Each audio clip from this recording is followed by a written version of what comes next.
studied this question very hard to understand why do we have Kenya Medical Research Institute about 5 kilometers from Kenyatta Hospital, and Kenya Medical Research Institute has been the most exemplary knowledge about diseases, and Kenyatta National Hospital killing the most people who have the same diseases that Kenya knows about. See? Huge gap.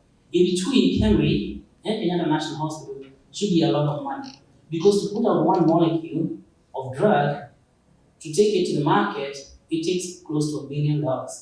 Where does that money come from? And that is money that should be in a business school. Now, a lot of people in the West do what's called financial engineering.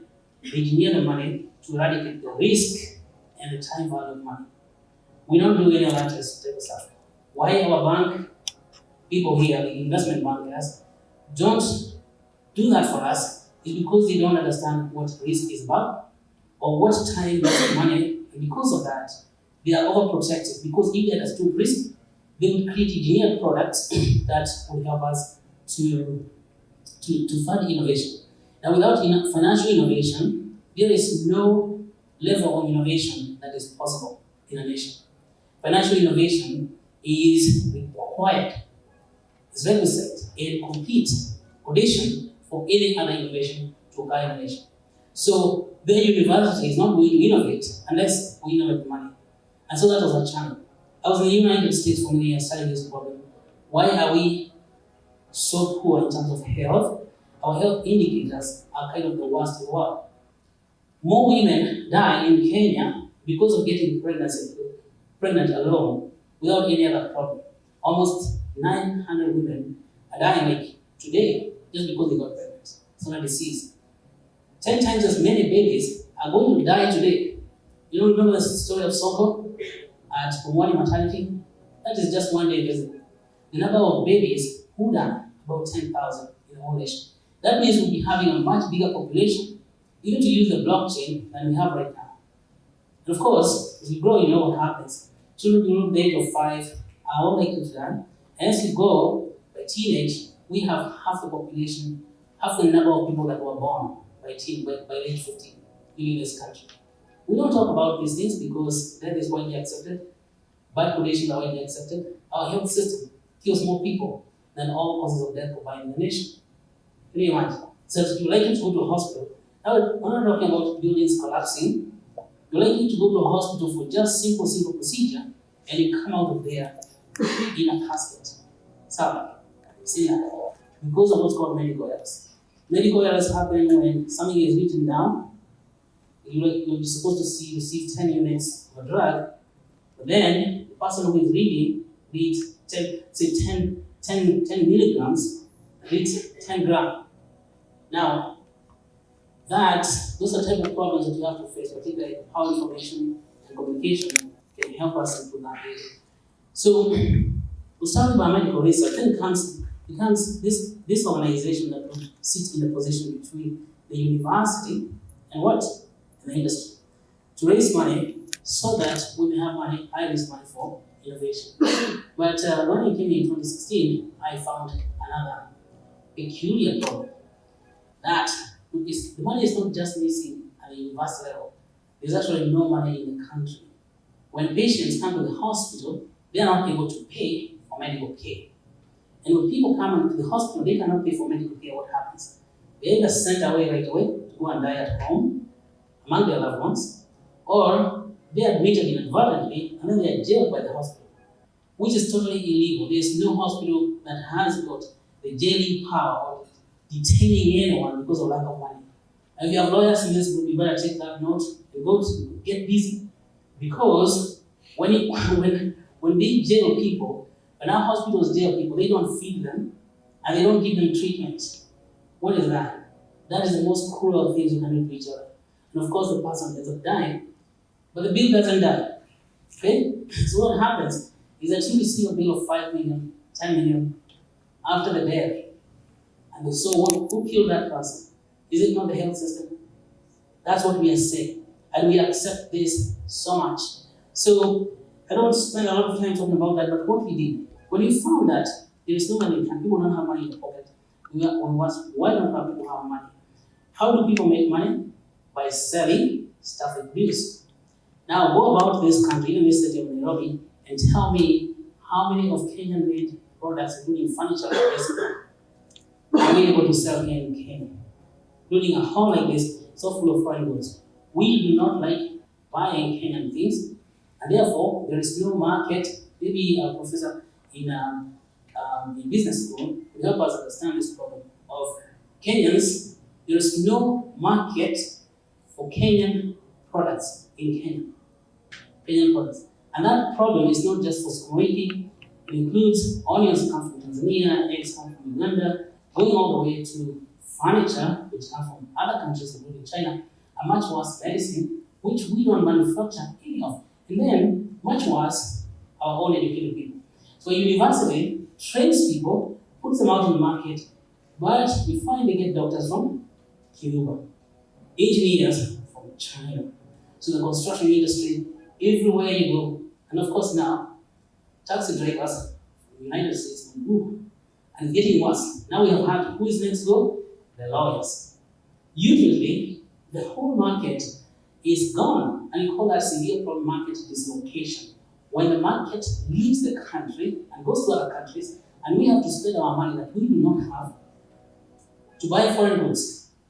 And so, the only market available for our people is called Sokomujinga. That place, you can go and sell your smoking after you have been stripped down by a broker. See, now you're talking about general lack of money for everyone, but how we know that people don't have money? You look at the health indicators and the health outcomes of the nation, particularly of the most vulnerable as children, the women. So that tells you, any country where a woman dies because she's pregnant is a country that is selling this aiding out of lack of money. We hear a lot of stuff from the International Organization, Development Agency, talking about purchasing power parity as an indicator for the development of a nation. Purchasing power parity is the wrong indicator for development of a nation. By contrast, selling power parity, how much you can sell your education and how much for you can pay, that is a true indicator of the development of a nation, but we don't know about it. And it's probably because of that we have overlooked that and our ability to create money so that we can fund our own innovation. So what did you do about that? We said market is a problem. Let's create a marketplace where Kenyans sell their products. Smart market. We call it Soko Janja. Soko Janja is online platform we tried to create beginning this year. And guess what problem we encountered as a director said. So we create an online platform, we go to the marketplaces, and because you're not going to sell your furniture in a big shopping mall if you're on Gong Road, so we go to Gong Road with our team and take pictures of what people are producing. So that if someone bought that furniture on the Soko Janja, then a small fraction of money is going to drop into their fund. And we call that, if we did some actuarial studies in the whole country, every county, and we found that on average, if you had collected 300 shillings per member per month from 300,000 people, you have enough money to pay for the best quality of care in that county. You're selling smokies and LED, whatever you have, you put in money. So we did that. When we finished constructing the software application, we went out to implement a gateway system, PayPal, MasterCard, Visa. All these guys systematically sold us for the reason that he explained that the region not proved. So economically excluded. You cannot implement a payment gateway on an online retail store that is based here in Nairobi. So, what sort of financial exclusion is that? Very big. When we ask ourselves, why are we being excluded from these things? Because we don't create anything of our own. We like foreign stuff. Then I tell our team, it's about now, we created our own payment gateway. And we tried. Then you look at payment gateway, its history is many years. And as we were trying to understand that, we just stumbled across Bitcoin. So we implemented Bitcoin as a payment gateway for our website. And the next thing you know is that Bitcoin is already running with all the protocols, with all the other alternative coins that are there. You can actually buy stuff on the website using digital currency, blockchain money, but you could not do with the fiat currency based on. And these guys who make the blockchain, they're not asking any question like, okay, where is your company registration from? Where is your CR code? Nothing. Just implementing, and then people can check out. Now the tragedy is that how many people are using Bitcoins here for shopping? Who's going to buy from me with Bitcoin? But as that became past, studied a lot about the blockchain, we discovered another blockchain called Ethereum, which is the second generation blockchain from Bitcoin.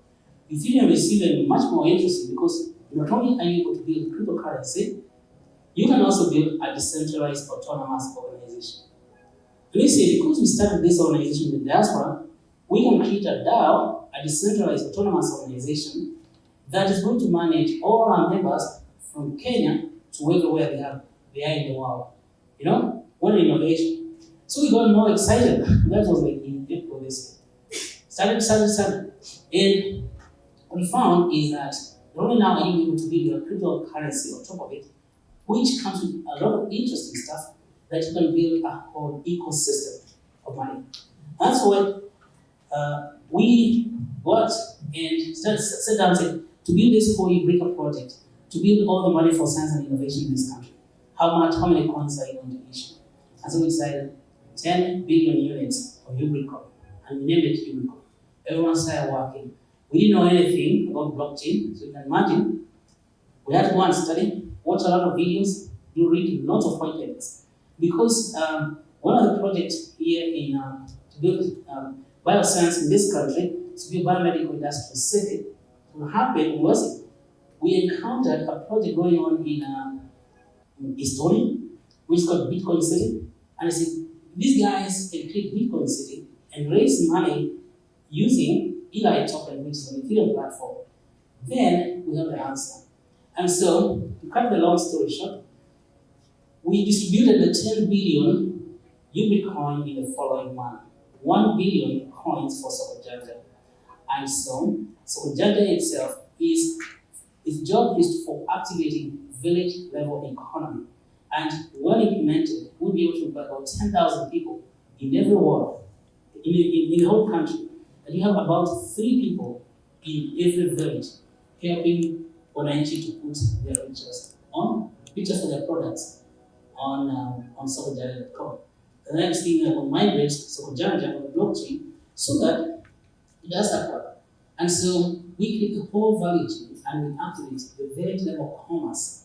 We bring the village level commerce on the blockchain, and with 1 billion Ubricoin selling each coin at 50 shillings a coin, we're now able to do Harvey on a global scale. To do that. Second, in every village, then we put clinics that are very advanced. Of course, we provide jobs to all these doctors, and we can give the clinics to the doctors on a franchise, 20-year franchise agreement, and they'll be able to run those clinics on soft money. Because with this money, through the cryptocurrency, now we can have high-risk money. And what we do for universities, there are about 66 universities in Kenya, and universities have about 550,000 students.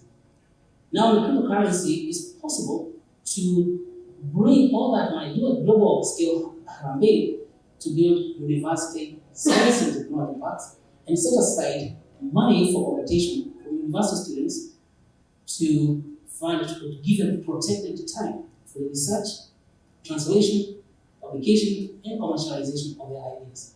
It is so simple that I said, why were we struggling? Because 2017, we were working on all these financial engineering models, trying to speak to the people in capital markets in Nairobi. Never worked. Suddenly, this whole new world of digital money that, when implemented, it can transform the knowledge business in this country in a way you cannot understand. So on top of that, so once we issue in a program to issue all these coins up to 10 billion, then we also able to build incentive. You know, there's the usual incentive that people get for mining. When you mine Bitcoin, you get how many? $25, 25 Bitcoins for mining. But now, besides that, new programs come that we were able to build incentives for excellence. So, the salary is guaranteed for a university professor, as we had, but incentives are not guaranteed. And so we can add something else on top of the salary that's guaranteed that brings competition among our educators. And so if we do incentives for excellence, like if you have this book, you will see a table. Table 1 is something on page 20. So chapter 4, book, which is page 31. Look at that table. This is the last thing I'm going to talk about. It says smart contract incentives for knowledge and performance excellence. So we build Ubricoin with very, very specific work to build excellence in health and in education. Because we cannot have health without well-educated people. So from the beginning, we look at primary school teachers and we say, let's create incentives for primary school teachers. Those who attend class, they give quality teaching, and get students in practical work. They care about the students. Now, it's up to us and our development team to figure out how to go that, because we will have to give incentives. It's just like when you speak on Safaricom, right? You get bonga points. It's just like those bonga points are in cash. But because Ubricoin is already cash, then you get incentives of some fraction of Ubricoin for teaching well. And so the teacher is guaranteed salary, but is not guaranteed to earn incentive for excellence. He is not an excellent teacher. And you go on to high school teachers, you get to university teachers, same what problem. Because this is a university, then let's look at that. Attendance to class. A lot of teachers, like when I was going to university in Nairobi, a lot of professors never came to class. We were teaching ourselves in the morning, being taught by nurses and Umwani about how to do cesarean sections. No one came there. Of course, now, if you come and teach the young medical students how to do cesarean section, the medical students receive a message from the phone and tells you, did you have a great experience? And then you give the teacher a point, some points. And those points turn into money. Quality of teaching. If the teacher was just giving those 20-year-old notes, are you going to give him points? Abana? So this is what we say for the university. Now, on the blockchain, we have the possibility of incentivizing excellence way above the guarantees provided for by a union. But when we do this, we don't want to de-unionizing or decentralizing the union. Engaging students in practical work. Then, number of students graduating successfully to employment.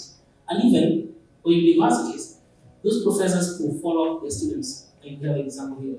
Follow. Now, if Ubricoin was mature, you will give you a lot of points and you will get a lot of UBNs, which can be even used for shopping happily. So, maybe there will be so many points that we want to buy a lot of eggs from her. So, following up from our students, we already see that. And you see, the blockchain enables us to do that. These are smart contracts. When you come and do something good, then, just like when you go to Facebook, somebody posts a video, and you like it. Now, when you like a video on Facebook, nobody gets paid. So, but on the blockchain, all these likes turn into cash. That is why it's called the Internet of Money. And we're working very hard. Now, for all the students who are here, young people, even non-students, we have a competition for coding this. Okay? So you code this incentive excellence, and you put it on the facilities, it's on Ethereum. So you code it for us, and you're going to win a lot of UBN. Of course, it's competitive. You have to post the code to GitHub. You put to GitHub, it gets voted by other people, and once it's voted, then you have what? You win out of UBN. So we have set aside for that promotion called developing the ecosystem about 2 billion UBN. And I tell you, those 2 billion UBN, a certain fraction of them is going to go to the universities. University students particularly, who are going to engage in the competitions that we're going to put on. So when we do that, now where we began is that we talked about Sokojani. What about shopping on Sokojani? As we had done with the fiat currency for last year, is that when you shop for things on Sokojani, or you use Ubricoin for transactions, Ubricoin sets aside some money on an escrow, and that money can be used to pay for your health services. So that if you go to the hospital, then you don't have to pay with fiat, any money, because the doctor is accepting and the escrow is going to pay for your medical services. As we say, If you have an average of 300 shillings per member per month, you have the whole nation, 14 million people, then no one to pay because the hospital is paid by the UBA itself. And that's what we talk about. We talk about universal health coverage. Okay? I don't want to speak anymore, but I think what we have said, first of all, thank you so much for this opportunity. And the UBA is there, it's in the dark. You want to be at the front of it ahead of time. Get in, let us get everybody on board because healthcare is something that really matters to every one of us. And we're very excited about the QBX because they have built our exchange. Let me tell you, you don't know how hard it is to list your coin in exchanges in this world. Just like Visa will not accept us because we're in Africa, don't expect that we want to create our coin and then we get listed by these fellows from New York City or whatever. So we have to work very, very, very hard. Very hard, working in partnership with colleges, universities everywhere to make sure that blockchain technology is very well understood. Very proud of Benjamin for writing the book that instructs all of us. This is a white paper for the Ubricoin, a simplified version. It doesn't have technical language, and so feel free to get copies. If you didn't get copies today, you can get a card so we can bring you more copies. Thank you so much.